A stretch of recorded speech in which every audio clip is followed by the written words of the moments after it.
Ever thought about what energy management looks like when you're a person who's living in a chronically ill body?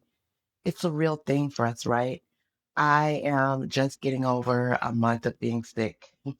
I had like low energy at the beginning of the month and some things going on with iron and things like that. And then I caught a cold and I was down for a few weeks from that as well.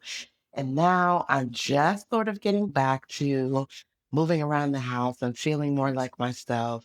And I'm in the kitchen right now making breakfast for myself.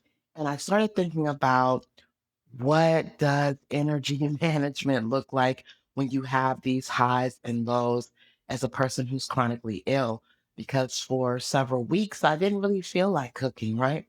So, one of the things that I've learned is that when you have chronic illness and your energy comes in ebbs and flows, it really helps to prepare things when you've got that flow going on, right?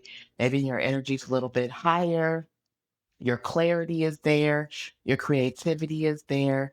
And for me, this morning, it looks like making myself an omelet, and the omelet that I made it as a huge omelet. So it's not just a small, like throwing together some eggs or whatever.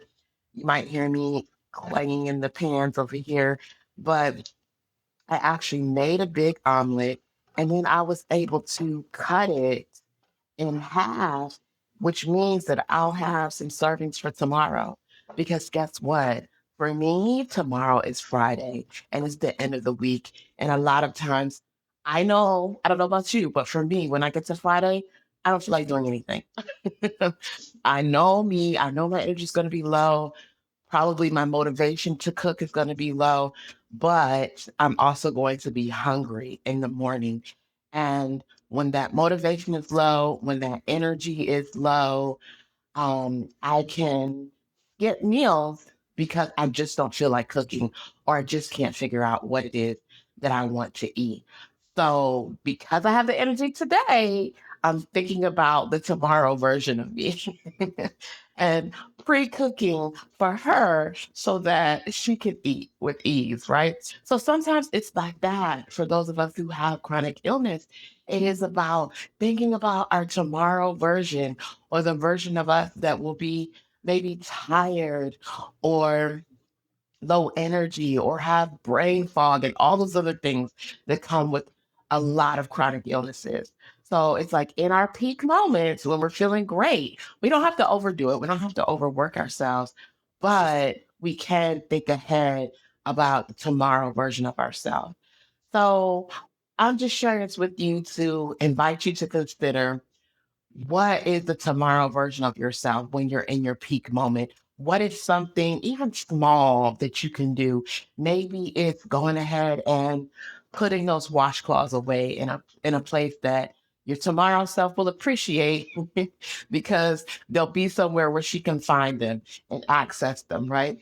Or maybe it is cooking that chicken breast or cooking up some of your favorite ingredients and putting it in a container in the fridge so it's already prepared, and the tomorrow version of yourself will be so thankful and so grateful because they can just take it out and add a little bit of something on the side and have a meal, and it'll be like, oh my gosh, thank you past version for thinking of me, right? So sometimes it looks like that. So think about that as you go along throughout your day, as you go along throughout the rest of your week, and just consider this practice. If it resonates with you, amazing. If it doesn't, that's okay too. But I'd love to hear back from you if you're already doing this, what that looks like for you. If you haven't tried it before, but this piques your interest, then tell me like what you're going to try this with. Okay. Much love.